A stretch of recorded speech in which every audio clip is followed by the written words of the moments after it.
to the phone calls. Let's go ahead and talk to Matt. And Matt, where are you calling us from? Hey, Alex, can you hear me okay? Yeah, where are you calling us from? Missouri, sir. Okay, welcome to the airwaves. Yeah, thank you. I'd like to read you two passages that describe everything that you do and what we all need to do in our fight against evil in the New World Order. And the first one here is Ephesians 6, verse 10, armor of God. Finally, be strong in the Lord and his mighty power. Put on the full armor of God so that you can take your stand against the devil's schemes.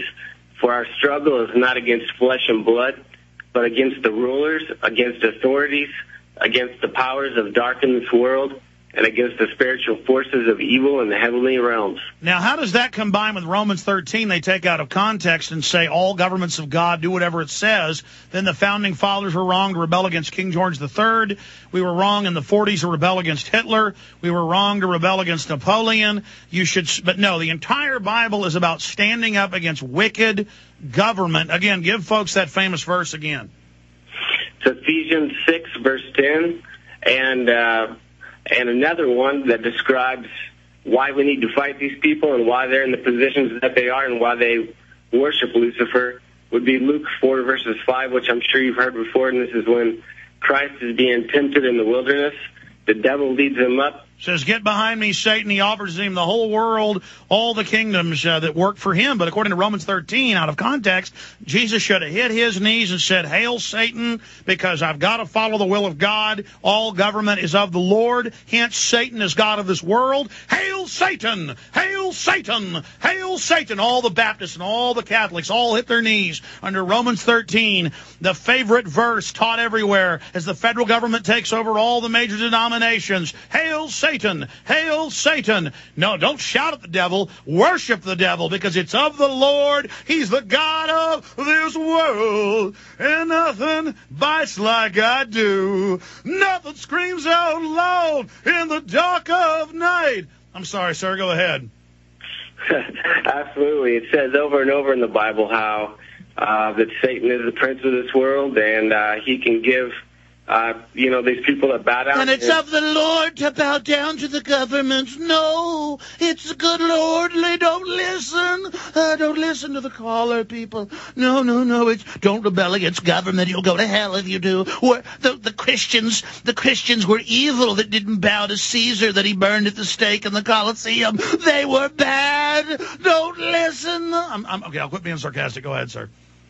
If I could, I'll just finish Ephesians 6. No, don't read it. It's evil. Bible verses are evil. The government says don't read it. You've got to follow what the government says. Romans 13, don't. Sure, don't. Tell what. Go ahead and read both verses, the earlier Ephesians and the next one, because I've been interrupting. You want me to start over? Start over with the blasphemy according to the government-run churches that say bow down to government. This is blasphemy and heresy you're all about to hear right now because the church has turned into a government-paid operation, and that is of the Lord. This caller is evil that's calling in. Go ahead, evil caller. Okay. Be strong in the Lord and his mighty power. Put on the full armor of God so you can stand against the devil's schemes. For our power is not against flesh and blood, but against the rulers, against authorities, against the powers of this dark world, and against the spiritual forces of evil in the heavenly realms. Therefore, put on the full armor of God, so that when the day of evil comes, you may be able to stand your ground after you have done everything. Day of evil, I'm going to be raptured. I don't have to fight evil. Of course, there's nowhere in the Bible that there'll be a pre-rapture, but so what? I'm supposed to lay down? Stop reading that Bible. It's evil. The churches say that we should bow down to the leaders of the world. Continue, heretic. Stand firm then with the belt of truth buckled around your waist. Breastplate of righteousness. No. Stand with your feet fitted with the readiness that comes with the gospel of peace. Take up the shield of faith and extinguish all flaming arrows of the evil one. Take the helmet of salvation and the Spirit, which is the Word of God. No, don't do it. Romans 13, submit to the government. Do what they say. Don't listen to Matt. And the devil, and this is Luke 4, verses 5. Oh, not another one. Ah! Go ahead. The devil led him up to a high place and showed him in an instant all the kingdoms of the world. And he said to him, I will give you all the authority and splendor, for it has been given to me, and I can give it to anyone who I want. So if you worship me, it shall all be yours. Why not turn this stones into bread? Why not jump off and have the angels lift you up?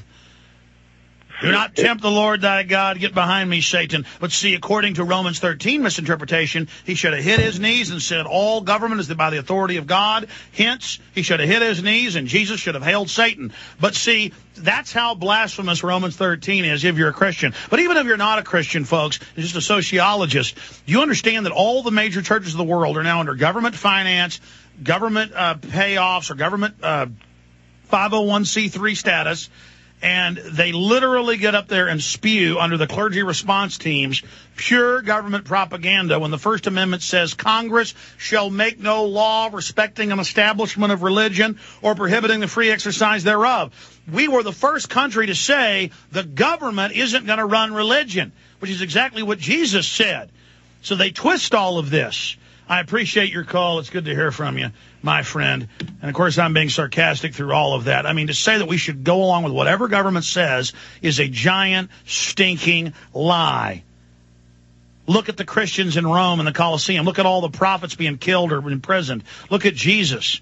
But, again, the salt of the earth, Christians are supposed to be involved. You know, the government said slavery was the law in 1800, and Christians with the abolitionists wouldn't go along with it, and they broke the law to save blacks and others. They broke the law, when it was illegal to protect slaves, and they went and said no to the government. We're going to change this, but not according to Romans 13. We should still have blacks pulling plows out there right now. This is how sick you are that go to these devil churches with their big Moloch steeples and their phalluses to the sun out there. Just go worship your son. You're 666.